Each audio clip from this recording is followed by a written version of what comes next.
The movie begins in a snowy town in Minnesota. Inside a small house, an old woman named Barb sits sadly in front of an urn holding her husband's ashes. She looks at an old photo of the two of them smiling in the snow. Remembering their first meeting, she decides to fulfill his last wish to scatter his ashes on the frozen lake where they first met. Barb packs a few things, places the photo on her truck's dashboard and drives off into the snowy roads. On the radio, she hears a weather warning telling people not to go outside because of the dangerous cold and heavy snow. But Barb doesn't stop. After some time her windshield freezes over. She pulls over, checks a map and tries to find the way to the lake, but she's confused and doesn't know where to go. When she gets out of the truck she hears a loud noise far away, like something hitting something else. She decides to follow the sound and soon reaches a lonely cabin covered in snow. Outside an old man is chopping wood. The old man is also shocked to suddenly see Barb.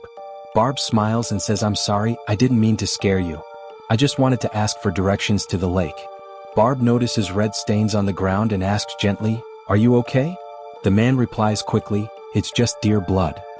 He then tells her, "The lake you're looking for is on the other side of the hill." Barb thanks him, says goodbye and drives away again. Finally she reaches the frozen lake, the same one where she met her husband many years ago. Standing there, she remembers their happy moments together, fishing, laughing, talking and enjoying the peace of this place. She opens the urn with trembling hands ready to scatter his ashes. But just as she's about to do it, a sudden gunshot breaks the silence, echoing across the frozen lake. Barb's heart starts racing. Terrified she hides behind her truck. From there she sees a young girl running near the frozen lake, while the same old man chases her with a gun. He shouts at her not to run or he'll kill her, and forces her back toward his cabin. Barb tries to call the police but her phone shows no signal. When the man and the girl leave, Barb quickly gathers her things and tries to escape. But her truck gets stuck in the snow. Having no other option she walks toward the cabin. On the way she sees the old man driving away in his truck. Seizing the chance, Barb runs to the cabin and looks through a basement window.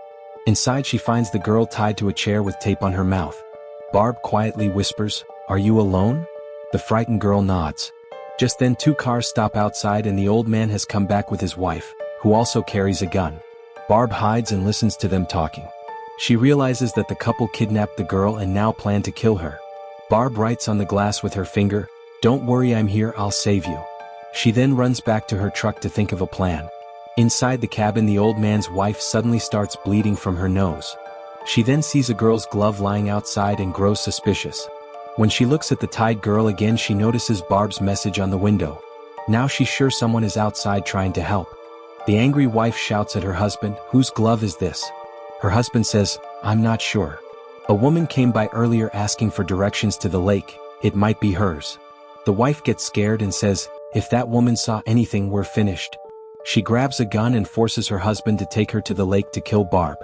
But Barb has already planned a trap. She uses her husband's old ice fishing shed as bait. When the old man walks near it the ice breaks and he falls into the freezing water. The wife quickly helps him out of the water.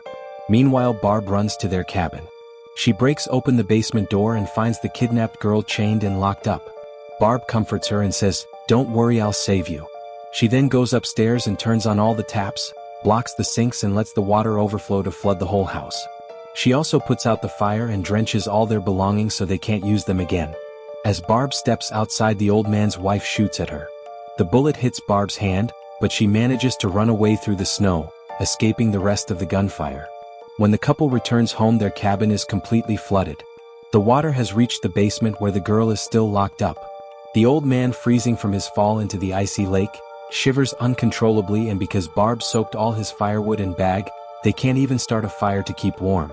Barb goes back to her truck and tries to treat her hand injury.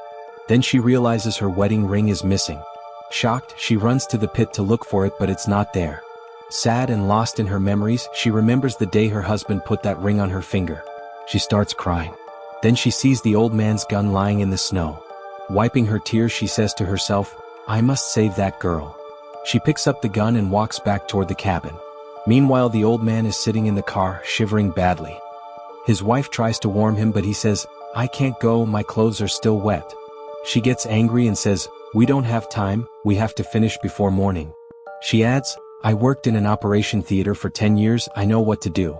We'll do the operation by the lake, where the police can't find any evidence after it snows, and after that we'll kill Barb." Then she forces the girl into the car and prepares to leave. Suddenly the old man realizes his gun is missing. His wife becomes furious, slaps him and shouts, "Go to the lake and get everything ready." She drives off with the girl and the old man drags his heavy bag through the snow. Somehow he reaches the lake and starts setting everything up, waiting for his wife to return so they can finish what they planned. Barb uses binoculars to watch the girl and waits for the right moment to help her. When she finally goes back to the cabin, the girl is missing. Barb bravely removes the bullet from her hand using the old man's tools and stitches the wound by herself. She then breaks the truck window, grabs the radio and calls for help. She tells the police on the radio that 2 people have kidnapped a girl and that both of them are in danger. But before she can say much, the old man attacks her. Barb fights back with an axe and hits his leg. The old man then confesses everything. He says his wife is sick and made him do all of this. They kidnapped the girl because she had tried to kill herself before. Now feeling guilty, he tells Barb that he is also sick and needs a doctor. He gives Barb her ring and says he found it in the cabin. Barb starts to trust him a little and tells him to drive to the nearest city, send the police and then go to the hospital. The old man agrees, gives her some bullets and drives away. After going a short distance, his wife comes back and yells at him for leaving. He tells her he's hurt and going to the doctor, but she accuses him of trying to escape. He begs her to stop this madness but she refuses, saying they must go to the lake. He asks if she's sure the doctor will really be there, trying to make her see reason. Suddenly her nose starts bleeding. She says weakly that if she leaves this place she'll die.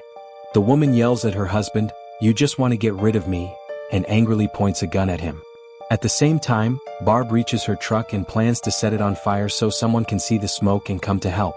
While doing this, she remembers her pregnancy and how she lost her baby in the hospital. Her husband had told her then, "Don't worry, we'll try again." Barb pushes her truck into the lake and sets it on fire. Soon 2 policemen arrive after noticing the smoke.